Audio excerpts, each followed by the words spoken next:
o que eu tenho visto na clínica, o que eu tenho visto nas instituições, quando eu visito instituições, né, principalmente as escolas, é o desespero, esse desespero que você relatou aí, o desespero desse impasse de que a escola não cuida.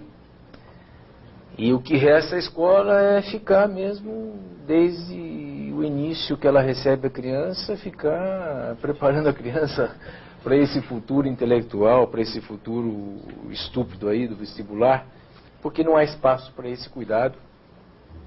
E eu fico preocupado com a empregada doméstica, que passa o dia com algumas crianças dentro de casa, sem poder de ser uma cuidadora e sendo cobrada para ser. E o professor na sala de aula, e o tio, e enfim, e o pastor também. Então eu queria que você falasse então sobre esse mundo em transição e que talvez dissesse um pouquinho para nós, talvez até para apaziguar alguns de nós que são psicanalistas aqui, tem muitos aqui, alguns psicólogos, alguns pedagogos, nós temos pessoas que são psicopedagogos, que recebem crianças com alguns defeitos e que se tornam, de alguma forma, as crianças transferem durante algum tempo para essas pessoas as suas angústias e tal, e depois são retiradas e sobra para esses cuidadores temporários a angústia de saber que poderia ter cuidado, mas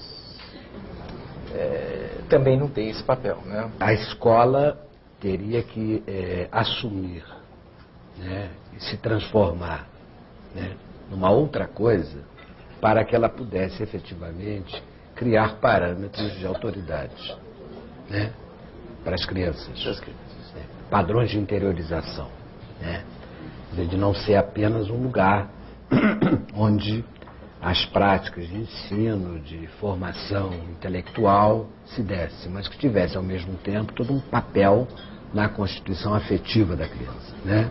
Quer dizer, então, nesse sentido, a escola ela tem uma posição axial, né, dentro desse processo de tentativa de restauração simbólica. Agora, me parece também que as outras atividades ditas técnicas, né, você enumerou muito bem, você falou, no médico, no dentista, no fonoaudiólogo, né, quer dizer, no psicanalista, no psicólogo, habitualmente, para uma espécie de... Essas figuras são objetos de transferência, né, as crianças pedem uma proteção diante do ababá, diante do desamparo em que elas estão, né? De forma que me parece que essas práticas técnicas, a gente deveria talvez ultrapassar o princípio de apenas um exercício técnico nessas atividades, exatamente para poder contemplar essa dimensão de queixa, né, e de transferências que essas crianças apresentam, isto é, o dentista, o médico, seja ele pediatra ou não, quer dizer, o psicólogo, o psicanalista, né, não tratar o discurso das pessoas sem que ele tente, ao mesmo tempo, mexer alguma coisa em termos daquelas relações reais em que aquelas coisas estão acontecendo. Esse que eu acho que é o ponto importante. Viu? Às vezes tem um escrúpulo, uma espécie de... Isso acontece muito... A ética profissional, né, quer dizer, do psicanalista, por exemplo, de que, não, isso eu não me meto, o meu problema aqui é o que o sujeito me diz ou não me diz, eu não boto a mão na realidade, né?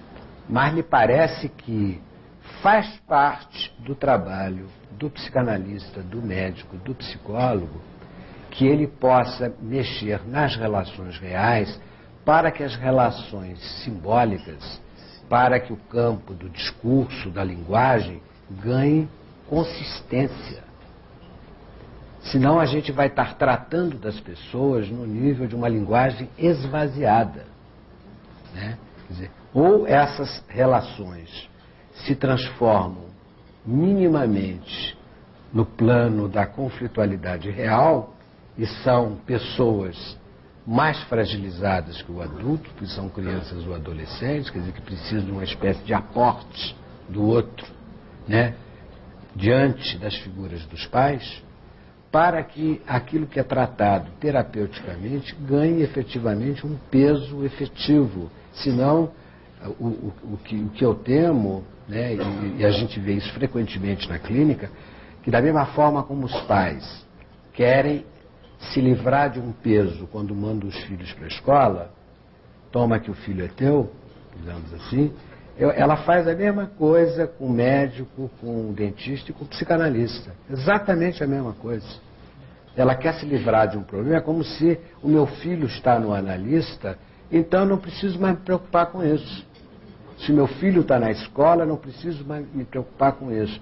O médico que cuide disso ou cuide daquilo. Então, me parece que tem que haver uma espécie de retorno para as figuras parentais, para a família, no sentido de um retorno àquilo que a gente poderia chamar de uma certa responsabilidade, né? Uma responsabilidade simbólica, né? E me parece que instaurar processos de responsabilidade ou colocar pessoas diante das suas responsabilidades, me parece que é aquilo que, no meu entender, define o que há de mais precioso no ato psicanalítico contemporâneo, que é o ato do sujeito se defrontar com a tua responsabilidade, né? Nós já passamos da época em que o psicanalista era uma espécie de caçador de crimes, né? Você ficava procurando quem era o criminoso, não é isso? Quer dizer, decifrador, buscar o oculto. Hoje em dia, o que nós queremos é que o sujeito se responsabilize por aquilo que ele é e pelo que ele faz. E nesse sentido, eu acho que faz parte do trabalho do psicanalista, mas não só do psicanalista, mas também do médico, orientado de uma maneira mais humanista, ou do dentista, ou do religioso, poder devolver para a família essa responsabilidade que a família tem que ter e que ela tende a atribuir a esses técnicos. Senão a gente vai, aí sim, partir para um apocalipse final. Uma coisa que mexe muito comigo é a precocidade da sexualidade na adolescência. Antigamente essa experiência se buscava mais tarde e hoje você vê isso com 12, 13 anos. Então eu queria saber um pouquinho da sua opinião a esse respeito. A rigor a gente tem um processo